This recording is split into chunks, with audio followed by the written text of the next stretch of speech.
എൻ്റെ പ്രിയ ദൈവമക്കളെ, ഇന്ന് നമുക്ക് ദൈവപുത്രൻ്റെ താഴ്മയെ അഗാധമായി വർണ്ണിക്കുന്ന ഒരു വചനം ശ്രവിക്കാം. ഫിലിപ്പിയൻസ് 2:8. തന്നെത്താൻ ഒഴിച്ചു വേഷത്തിൽ മനുഷ്യനായി വിളങ്ങി, തന്നെത്താൻ താഴ്ത്തി, മരണത്തോളം, ക്രൂശിലെ മരണത്തോളം തന്നെ അനുസരണമുള്ളവനായി തീർന്നു. ഈ ഭാഗത്തിൽ ക്രിസ്തുവിൻ്റെ മനോഭാവവും സ്വഭാവവും സ്വീകരിക്കാൻ ഫിലിപ്പി സഭയിലെ വിശ്വാസികളോട് അപ്പോസ്തലനായ പൗലോസ് ആഹ്വാനം ചെയ്യുന്നു. ക്രിസ്തുവിൻ്റെ എളിമയും ത്യാഗപരമായ സ്വഭാവവും അദ്ദേഹം വിവരിക്കുകയും മറ്റുള്ളവരെ തന്നേക്കാൾ മുൻഗണനയിൽ നിർത്തേണ്ടതിൻ്റെ പ്രാധാന്യം ഊന്നി പറയുകയും വിനയത്തോടും സേവനത്തോടും നിസ്വാർത്ഥതയോടും എങ്ങനെ ജീവിക്കണമെന്നതിൻ്റെ ആത്യന്തിക മാതൃകയായി ക്രിസ്തുവിനെ സജ്ജമാക്കുകയും ചെയ്യുന്നു. ക്രിസ്തുവിൻ്റെ ദൈവിക സ്വഭാവത്തെക്കുറിച്ചും ദൈവത്തിൻ്റെ രൂപത്തിലായിരുന്നിട്ടും ദൈവവുമായുള്ള സമത്വം പരിഗണിക്കാത്തതിനെക്കുറിച്ചും ക്രിസ്തു സ്വയം ശൂന്യമാക്കിയതിനെങ്ങനെ, അതായത് തൻ്റെ ദൈവിക ഗുണങ്ങളുടെ സ്വതന്ത്രമായ ഉപയോഗം അവൻ സ്വമേധയാ ഉപേക്ഷിച്ചതെങ്ങനെ എന്നും അദ്ദേഹം വിവരിക്കുന്നു. ഈ വേദഭാഗത്തിലെ ഓരോ അംശങ്ങളും ദൈവപുത്രൻ്റെ താഴ്മയെ അഗാധമായി വർണ്ണിക്കുന്നു. സ്വർഗമഹിമകളെ വെടിയുവാൻ മനസ്സായ കർത്താവ് തന്നെത്താൻ ഒഴിയുകയും ചെയ്തു. അവിടുന്ന് ദാസരൂപമെടുത്ത് മനുഷ്യനായി തീർന്നു, തന്നെത്താൻ താഴ്ത്തി. കുറ്റക്കാരായ മനുഷ്യവർഗത്തെ എത്രമാത്രം താഴ്ചയിൽ നിന്ന് രക്ഷിക്കണമോ അത്രമാത്രം താഴുവാൻ അവൻ സന്നദ്ധനായി. അവൻ്റെ നാമം എന്നേക്കും വാഴ്ത്തപ്പെടുമാറാകട്ടെ.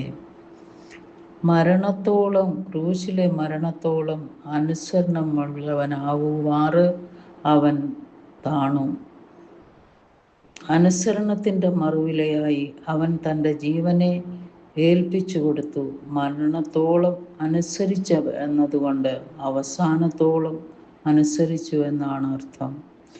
വിലയേറിയ മുത്ത് വയലിൽ കണ്ടിട്ട് തനിക്കുള്ളതൊക്കെയും വിറ്റ് ആ വയൽ വാങ്ങിയ മഹാനായ വ്യാപാരിയാണ് നമ്മുടെ കർത്താവ്. ക്രൂശിലെ മരണത്തോളം, ക്രൂശിൽ തറച്ചു കൊല്ലുക ഏറ്റവും ലജ്ജാകരമായ മരണശിക്ഷയായിരുന്നു. തൂക്കുമരം, വൈദ്യുത കസേര, വിഷവാതമുറി, ഇതൊക്കെ കൊലപാതകന്മാർക്ക് വധശിക്ഷ നൽകുവാനുള്ള ഉപാധികളായിരുന്നു. ഒരു സ്വർഗത്തിൽ മണിമകുടമായിരുന്നവൻ ഈ ഭൂമിയിലേക്ക് വന്നപ്പോൾ അവന് ലോകം നൽകിയത് ഒരു യാഥാർത്ഥിക മരണമല്ല. ഏറ്റവും ലജ്ജാകരമായ വിധത്തിൽ അവൻ മരിക്കണമായിരുന്നു, അതും ക്രൂശിലെ മരണം മൂലം. യേശുവിനെ പോലെ മറ്റുള്ളവരെ സേവിക്കുന്നതിൽ നമ്മെ തന്നെ താഴ്ത്താൻ നാം വിളിക്കപ്പെട്ടിരിക്കുന്നു. പിതാവിനോടുള്ള യേശുവിൻ്റെ അനുസരണം മരണം വരെ നമ്മുടെ ജീവിതത്തെക്കുറിച്ചുള്ള ദൈവിക പദ്ധതിയിൽ വിശ്വസിക്കാൻ നമ്മെ വിളിക്കുന്നു. അത് എത്ര ബുദ്ധിമുട്ട് തോന്നിയാലും ക്രിസ്തുവിൻ്റെ ക്രൂശിലെ മരണം ത്യാഗപരമായ സ്നേഹത്തിൻ്റെ പരമമായ പ്രവൃത്തിയാണ്. വ്യക്തിപരമായ ത്യാഗം ആവശ്യമായി വരുമ്പോൾ പോലും നമ്മൾ നിസ്വാർത്ഥമായി മറ്റുള്ളവരെ സ്നേഹിക്കണം. സ്നേഹപിതാവേ, താഴ്മ, അനുസരണം, ത്യാഗപരമായ സ്നേഹം എന്നിവയിൽ ക്രിസ്തുവിൻ്റെ മാതൃക പിന്തുടരാൻ ഞങ്ങളെ അനുഗ്രഹിക്കണമേ.